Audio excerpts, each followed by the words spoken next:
Comics and Soccer, Giving Myself a Single Story by John Ellis.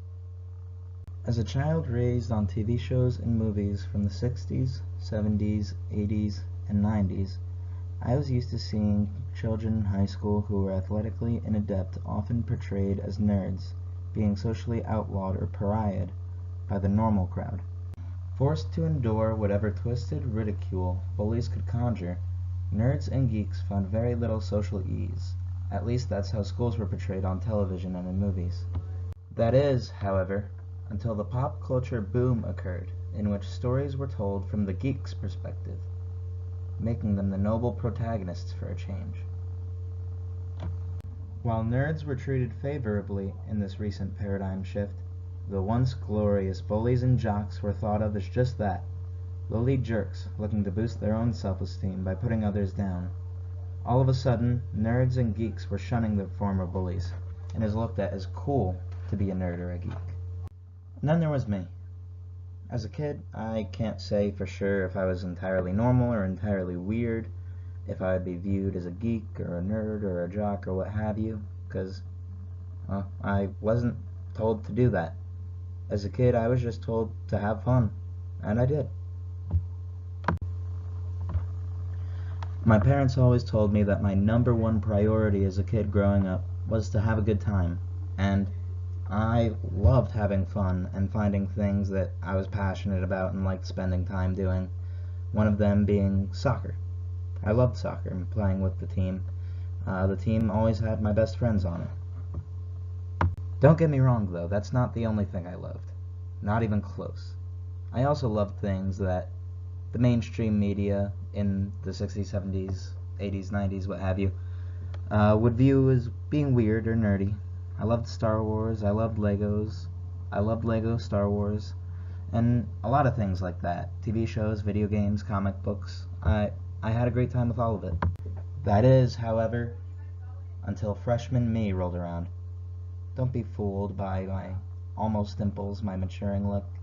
Nope, that wasn't a good kid. That was a kid who cared entirely too much of what other people thought of him, and a kid who went back on the one rule his parents taught him, which was to always make sure he was having a good time. You see, there's no way to practice going through high school. You only go through it once, and the closest thing I had were those TV shows from the past that portrayed people who liked the things I liked as nerds, social outcasts, pariahs, and all of a sudden, petty little fears and anxieties occurred of me worrying what other people would think. I mean, if people knew that I played with Transformers, if I loved trading card games, etc., I would just be labeled for what I liked. And I didn't want to be labeled. That didn't sound like a good time at all, especially if it meant that being labeled would lead to bullying and being picked on. All of a sudden, I started turning my back on the things that I loved and made me happy. I mean, they weren't the only things, just the things that I thought could get me picked on. Don't get me wrong, I still enjoyed them, I just didn't let other people know it, and didn't really give them an accurate representation of who I really was. So I looked for one of my interests that would get me labeled as something cool. The jocks, the athletes, they never got picked on TV shows or in movies, so I figured I loved soccer. That's how I would let people perceive me, as a soccer kid. Trying out as a freshman and making the team, and then making it again and again, was awesome. I got to hang out with some of my best friends, and got to make some new friendships. It really was a great time, and I really did enjoy soccer. Don't get me wrong, I didn't stop with any of the quote-unquote nerdy things. No, not even close. In fact, high school was probably the time where I got into comic books the most. In fact, I figured out I loved comic books as a storytelling medium. So much so, actually, that I started writing them. And writing comics was really fun. I loved it, getting to create a story in my head, work together with an artistic team to bring it to life. And it turned out I wasn't bad at it. I found a small comic book publisher who wanted to back my book. Next thing I knew, I was selling my first self-published comic book at New York Comic Con. It was one of the best experiences to this day in my life. I mean, people from all over the country came just to look at cool, nerdy stuff that I was really interested in, and even didn't mind taking a look at my book. It was really a cool, humbling experience. I had a great time. So anyway, back at high school the following week, I was with my team, who I thought of as some of my best friends, and we were in a stretching circle. And the question came up, hey, what did you do this weekend? And I know it seems petty, but it was actually a pretty big impasse for me. I thought whether or not I should make something up or tell them that I was doing something that could brand me as a nerd, something that I worked kind of hard to not be branded as. I know, it really doesn't seem like a big deal. Hey John, what did you do this weekend? Oh, blah blah blah, or blah blah blah. But at that moment I realized I was going to jeopardize what I worked so hard to be perceived as versus what I really was. And then I realized I wasn't only judging myself, I was judging my teammates.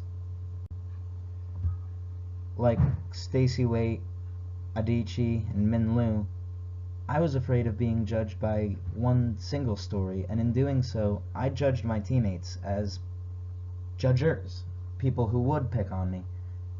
And I realized that there's more to each person on the team that I gave them credit for. They're not looking for someone to pick on, especially not one of their friends.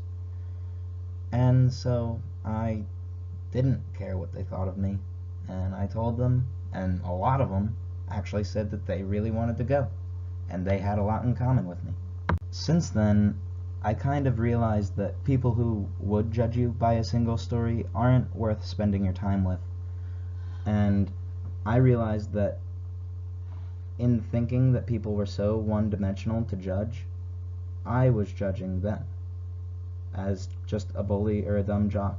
And in reality, there are so many more dimensions to people than I gave them credit for. So if there's one thing I learned from high school in general, it's not to be labeled by one single story. Ever since then, I've gone to Comic-Con almost every year, and I still love soccer, and the two don't conflict at all, and it was ridiculous to think that they would. So yeah, that's my little epiphany in high school, realizing that if you're around people who would judge you, you're not spending your time right, or with the people that should really matter. Alright, that's it. I hope you liked my little story and found a bit of insight. That's it. Thank you.